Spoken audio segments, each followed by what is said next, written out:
Forgive me for going on a little bit of a rant today, okay? But I want to talk to you about the quality, the sound quality of music that makes it to consumers and fans' ears. And I have like a philosophical question for like any sound engineers out there that may be watching. Avril McIntosh, Richard Chicky, Elliot Shiner, Steven Wilson, Bruce Sword, Stephen W. Taylor, amongst many others. Morton Lindbergh, Ronald Prent. So many great sound engineers out there who have enriched my life with amazing sounding music. But an amazing end product does not always make it to your fans and the consumers' ears. And I'll give you an example, one that I care about very, very much. Rush, Snakes and Arrows.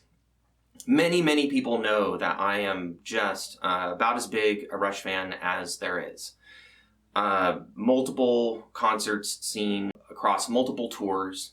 I own all their albums, usually in a variety of formats and different levels of quality, from CD to Blu-ray audio.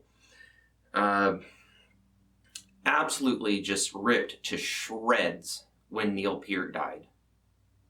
Hello, and thanks for joining me on Life in Surround. I guess this is episode 2 of Life and Death in Surround. A while ago I did a tribute to Chris Cornell, connecting all of the surround music works that he was involved in. And today, I sadly am doing this video about the late great Neil Peart. I was just at work a little while ago and occasionally monitoring my Facebook, and somebody on the Life and Surround Facebook said, hey, you should do a Rush video in honor of the late Neil. And I didn't even know what they were talking about. So for those who don't know, the news is saying that Neil has died at age 67 of brain cancer. I didn't even know he was sick.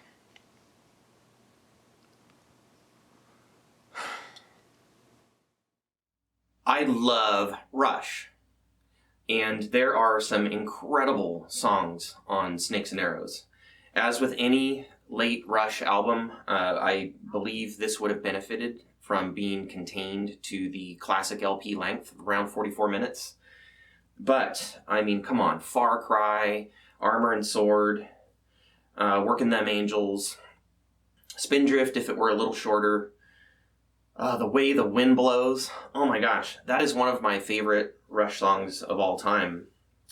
Malignant, Narcissism, Hope, Faithless. There are some great jams on this record, and I am positive of it, that when Richard Chicky was sitting in the mixing room with the Snakes and Arrows multi-tracks and mixing the album to stereo and to 5.1, I'm sure that he got it sounding amazing, at least to his ears.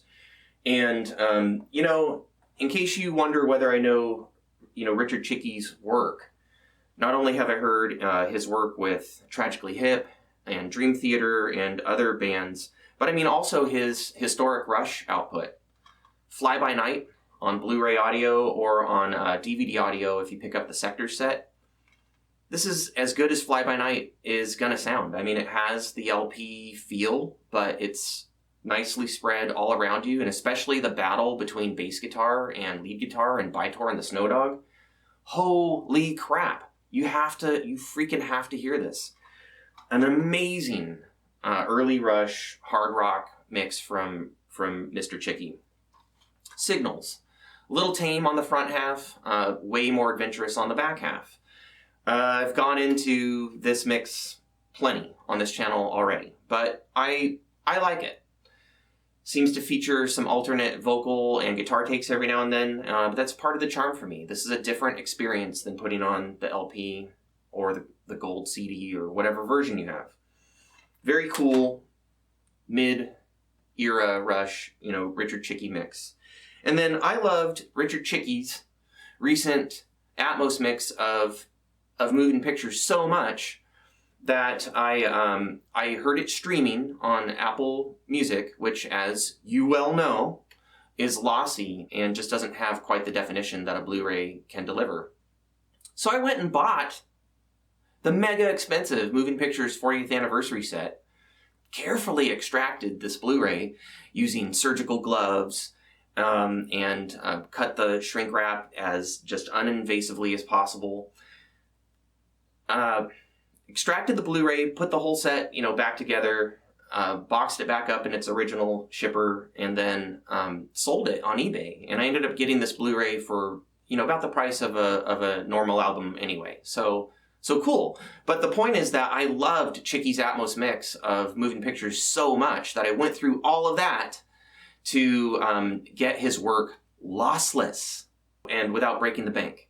So, pat on the back for me there. Okay, so I know Chickie's work and I know his approach to Rush. It's kind of evolved over the years, and if his latest Moving Pictures Atmos mix is any indication, he's just on fire. He's nailing it. But the Rush Snakes and Arrows 5.1 mix is pretty damn good. It helps me to dive a bit deeper into some of my favorite tracks here. The main Monkey Business, to me, sounds like kind of a messy wall of sound on every stereo version I've heard. And the 5.1 opens it up, and you feel like you're in the room jamming with Rush, and you can hear all the articulation of their various parts. But there are several problems with the way that Rush Snakes and Arrows 5.1 was delivered to the consumer, to the fan, to the person funding, to the people funding, this industry. It was delivered on this MVI format, which even when it was new, was obviously invented and developed by somebody seeking to troll the human race. I mean, it's just a janky format. It's basically a DVD video, and then it gives you this menu capability to download pre-ripped MP3s of the album, presumably to your iPod at the time. It has CD quality stereo version. It has a high-res lossless stereo version, and it has a smashed to death with Dolby Digital compression 5.1 mix.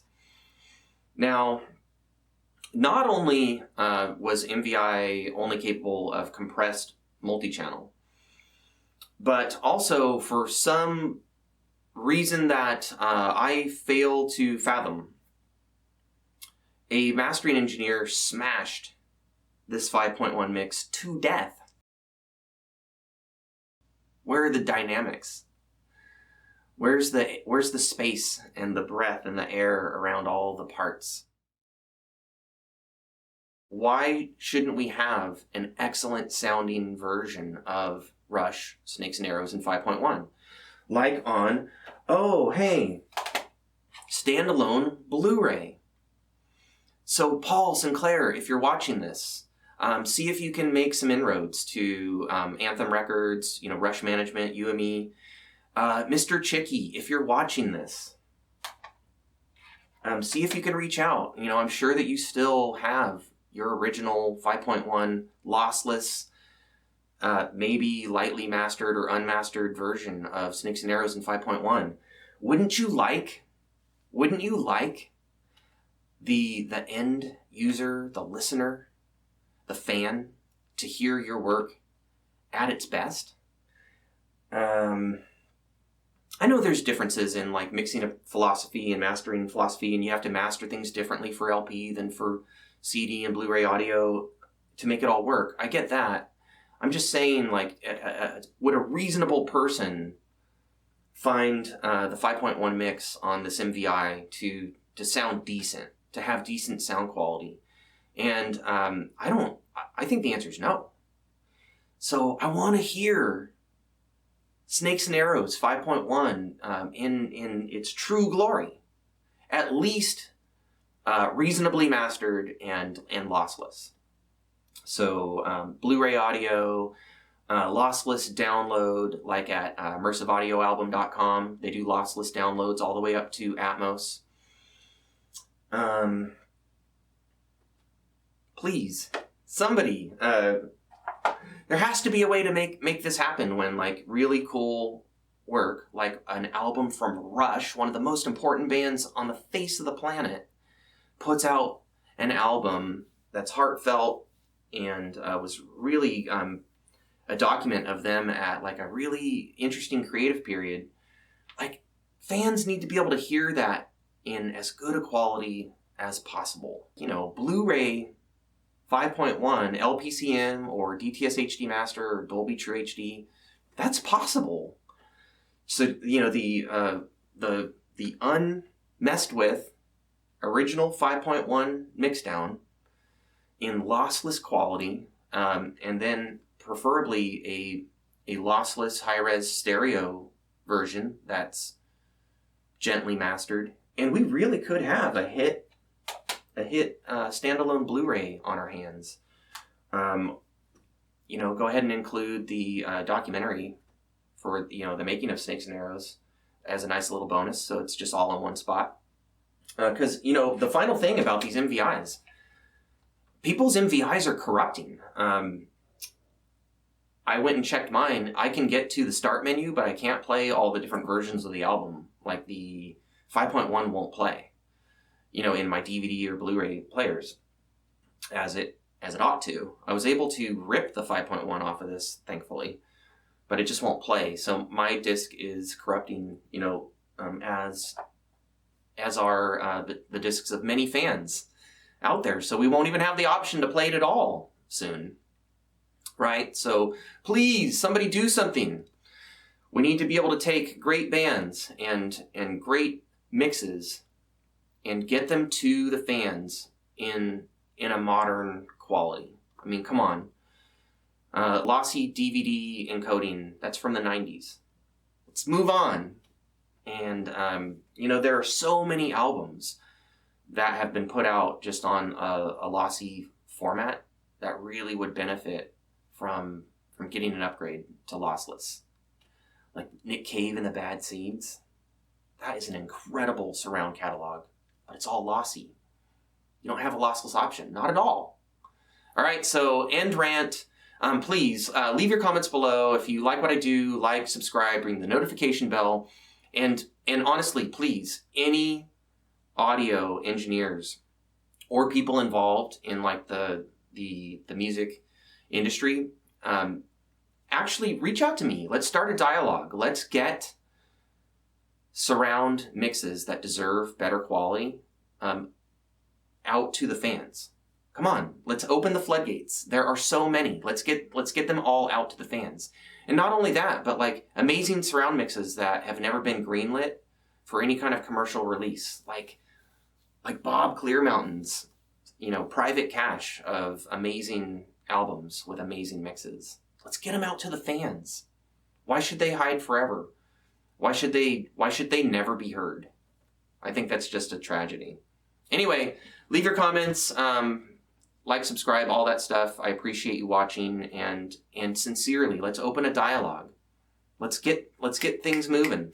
Let's get some albums shaken out of the tree and into the ears and the hearts of fans, because that is what the music industry should be all about.